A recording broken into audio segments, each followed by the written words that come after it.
ओम नमः शिवाय, हर हर महादेव, जय महाकाल, जय माता रानी। कैसे हैं आप सभी लोग? आप सभी को पता है कि माघ मास के गुप्त नवरात्रों के बहुत ही विशेष से दिन चल रहे हैं और गुप्त नवरात्रों में पड़ने वाला बुधवार का दिन, पूज्य गुरुजी ने कहा कि चाहे कोई सी भी तिथि पड़ रही हो, लेकिन चाहे गुप्त नवरात्रे हो, चाहे चैत्र के, चाहे शारदीय नवरात्रे, नवरात्रों में पड़ने वाले बुधवार की रात्रि, जिस घर में भी ये गेहूं के 21 दाने का उपाय किया जाता है महाराज, उस घर में कभी भी संपदा की कमी नहीं होती, कभी वैभव की कमी नहीं होती है, उस घर पर कभी कर्ज नहीं बढ़ सकता, उस घर पे कभी भी धन संपदा की कमी नहीं हो सकती है। और पूज्य गुरुजी ने जब इस उपाय को बताया था तब कहा था कि ये वाला उपाय पिछले 31 सालों से खुद पंडित जी की जो वाइफ हैं वो करती चली आ रही हैं। पूज्य गुरुजी की कथा से सुन करके और समझ करके इस पूरे उपाय को बहुत आसान भाषा में आप सभी लोगों को बताऊंगा, परंतु उससे पहले आप सबसे बस एक छोटी सी प्रार्थना करना चाहूंगा कि जो भी शिव भक्त पहली बार आए हैं, चैनल को सब्सक्राइब जरूर से कीजिएगा और चाहे वीडियो को लाइक करें या ना करें, कमेंट बॉक्स में हर हर महादेव जरूर से लिख दीजिएगा, साथ ही साथ माता रानी की जय जरूर लिखिएगा। इस पूरे वीडियो में हम 3 महाउपायों के बारे में बात करेंगे जो कि आपकी अलग अलग कामना पूर्ति के लिए सिद्ध होंगे, तो आपको ध्यान से सुनना है और समझने की कोशिश करना है। सबसे पहले बात करते हैं हमारे पहले वाले उपाय की, जिसे आपको आज की ही रात्रि अपने घर पर करना होगा।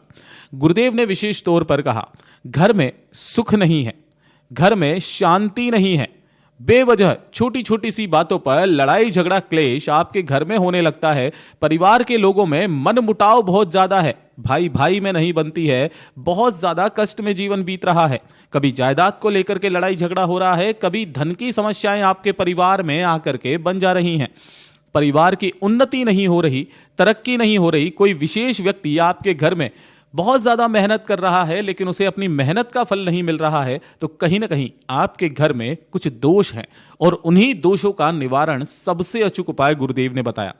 आज की रात्रि चाहे स्त्री चाहे पुरुष, मात्र एक कटोरी आपको लेनी है। कोई जरूरी नहीं है कि स्टील की ही लेनी है, आपके पास कांच की है कांच की ले सकते हैं, तांबे की है तांबे की ले सकते हैं, किसी एक प्लेट भी ले सकते हैं। उसी के अंदर आपको 3 चीजें रखनी होगी। पहले नंबर पर आपको एक सिक्का लेना है। यह सिक्का चाहे 1 रुपए का हो, 2 का हो, 5 का हो, 10 का हो, एक सिक्का लेना है। साथ ही साथ एक बेलपत्र आपको लेना है जो कहीं से भी खंडित कटा फिटा ना हो, और गिन करके 21 गेहूं के दाने आपको लेने होंगे। यहां पर जो भी आप गेहूं के दाने लोगे ये अक्षत होने चाहिए, पूर्ण, खंडित नहीं होना चाहिए। इन्हीं तीनों चीजों को लेकर आपको इसी वाली कटोरी या प्लेट जो भी आपने लिया है उसी के अंदर आपको रख देना होगा, और इसे रखने के पश्चात इसको अपने दाहिने हाथ की हथेली पर लेकर के अपने पूरे घर में जितने भी कमरे, किचन, बालकनीज हैं उसमें घूम जाना होगा, कुंदकेश्वर महादेव का नाम ध्यान करते हुए। जब आप पूरे घर में घूम जाओगे तो उसके पश्चात इसे लाकर के रात्रि के समय, जो समय बताया गुरुदेव ने 10 बजे से लेकर के 12 बजे के बीच में, आपके घर में जहां पर भी पानी पीने का स्थान होता है जिसे परिंदा कहते हैं, ये नहीं है, आरओ सिस्टम लगा होगा, उसी के पास जाकर के इस कटोरी को आपको रख देना होगा, और रख देने के पश्चात एक गोल बाती का दीपक इसी के सम्मुख में आपको जला देना होगा। यह कार्य करोगे आप बुधवार की रात्रि के समय पर। अगला दिन जब आएगा दीपक ठंडा हो चुका होगा, इसे आप वापस काम में ले सकते हैं, लेकिन ये जो तीनों चीजें हैं इन्हीं तीनों चीजों को लेना है, और 1 लोटा शुद्ध जल अपने घर का तांबे के कलश में लेना होगा, और इसे लेकर के आपके घर के आसपास जो भी भोलेनाथ का मंदिर हो वहां पर, अगर आपके घर में भी कोई छोटा सा शिवलिंग विराजित है, क्योंकि हम लोग हमारे घरों में नर्मदेश्वर महादेव को बिना किसी प्राण प्रतिष्ठा के भी स्थापित कर सकते हैं, अगर वो आपके घर में है तो बहुत अच्छी बात है, यहीं पर भी आप इस उपाय को कर सकते हैं। शिवलिंग के पीछे की तरफ आपको आसन लगा करके बैठ जाना है, जिससे आपका मुख उत्तर दिशा की तरफ में हो जाएगा। सबसे पहले आपने 1 लोटा शुद्ध जल भोलेनाथ की शिवलिंग पर समर्पित कर देना है, श्री शिवाय नमस्तुभ्यम मंत्र का स्मरण करते हुए।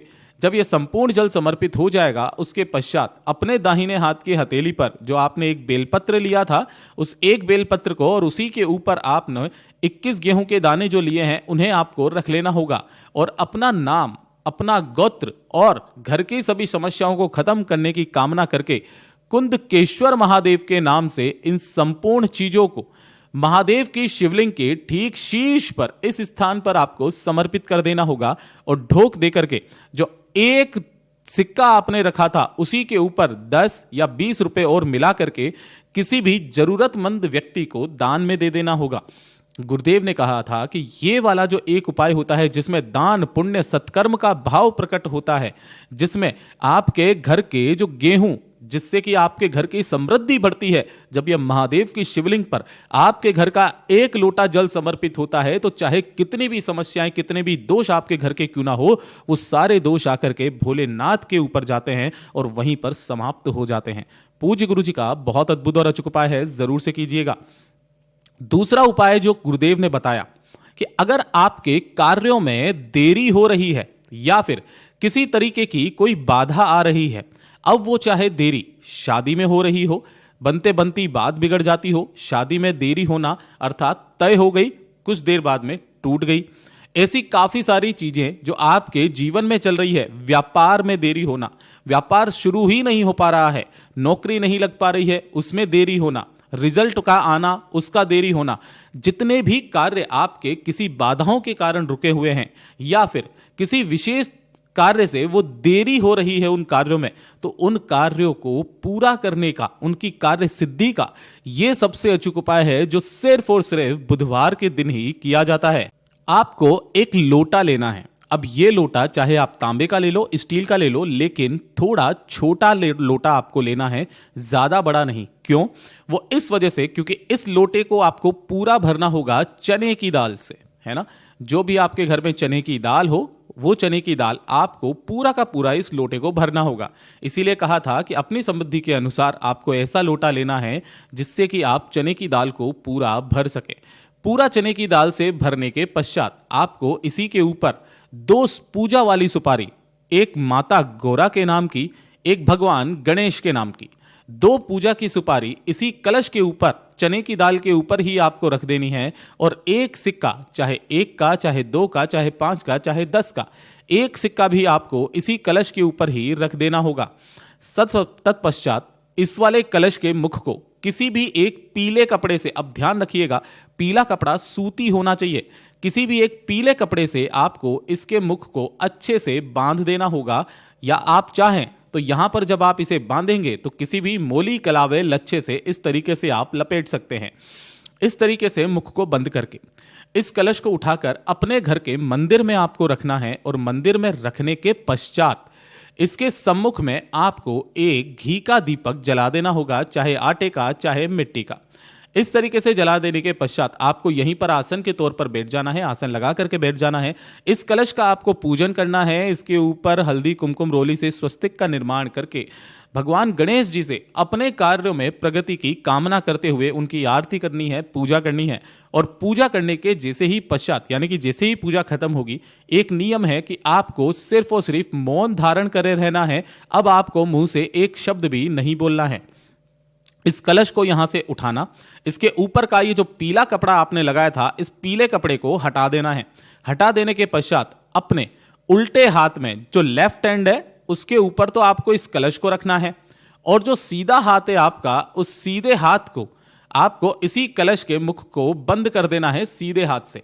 इस तरीके से लेकर के आपको जाना होगा आपके घर के आसपास जो भी पंडित या पुजारी हो, जो मंदिर की सेवा करते हो, यजमान, उनके पास में जाना है और अपने कार्यों में सिद्धि की कामना करते हुए उन्हें ये चुपचाप दान में दे देना है। आपको अपने मुख से एक शब्द भी नहीं बोलना है। अगर बाय द वे वो कुछ भी पूछते हैं तो अपने साथ में किसी व्यक्ति को लेकर के चले जाइएगा जो आपके इस सवाल का आंसर दे पाए। पूज्य गुरुजी ने कहा, चाहे कैसे भी कार्य क्यों ना हो, वो आपके बनने लग जाएंगे। पूज्य गुरुजी का बहुत अद्भुत और अचूक उपाय है, जरूर से कीजिएगा। और ये तीसरे नंबर का उपाय आज आप सभी लोगों को करना है। यह विशेष उपाय किन लोगों के लिए है? देखिए, लोगों के जीवन में 2 तरीके की सबसे बड़ी समस्याएं होती है। एक होती है शारीरिक कष्ट और दूसरा होता है मानसिक कष्ट। मैं यहां लिख देता हूं ताकि आप समझ पाए।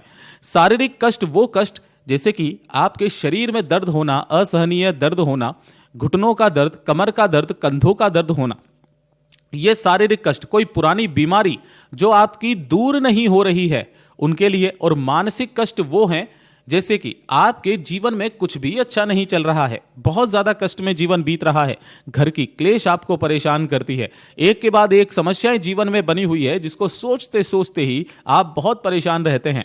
दोनों ही समस्याओं का मात्र एक कारण है, वो उसी को आपको आज के दिन उपाय करना होगा। आपको लेना है इस तरीके से मात्र एक इत्र की डिब्बी। ये जो इत्र हो, कोशिश करना केवड़े का इत्र ना हो, इसके अलावा कोई सा भी इत्र चलेगा। इसी इत्र की 2 से 4 बूंदे एक लोटा शुद्ध जल तांबे के कलश में आपको डाल लेना है और इसे लेकर के आपके घर के आसपास जो भी भोलेनाथ का मंदिर हो वहां पर आपको पहुंच जाना है। इसी वाले जल को भोलेनाथ की शिवलिंग पर विशेष रूप से समर्पित करना होता है। मैं आपको बताता हूं कि आप जब जैसे ही पहुंचेंगे शिवलिंग के पीछे की तरफ आसन लगा करके खड़े हो जाना है। आपका मुख उत्तर दिशा की तरफ में होगा। दोनों हाथों में उस कलश को पकड़ना, अपना नाम और गोत्र बोलना, जिस तिथि को कर रहे हो उस तिथि को बोलना और उसके पश्चात इस संपूर्ण जल को जब आप शिवलिंग पर समर्पित करेंगे तो इसी जल को आगे की तरफ बढ़ाते हुए जलाधारी तक आपको लेकर के आना होगा। जैसे ही संपूर्ण जल समर्पित हो, जो भी जल जलाधारी से बहकर नीचे की तरफ आए उसे अपने दाहिने हाथ की हथेली पर रोकना। अगर आपके कोई भी शारीरिक कष्ट या पीड़ाएं चल रही है तो उस स्थान पर इस जल को लगाना प्रारंभ कर दीजिए। अगर आपके शरीर में किसी तरीके की बीमारियां हैं तो इस वाले जल को आचमन करना स्टार्ट कर दीजिए। आपकी शारीरिक और मानसिक कष्ट खत्म होने लगेंगे। पूज्य गुरु जी के सभी उपाय बहुत ही ज्यादा खास और अद्भुत है, जरूर से कीजिएगा। वीडियो पसंद आए तो लाइक करना, चैनल को सब्सक्राइब जरूर कीजिएगा।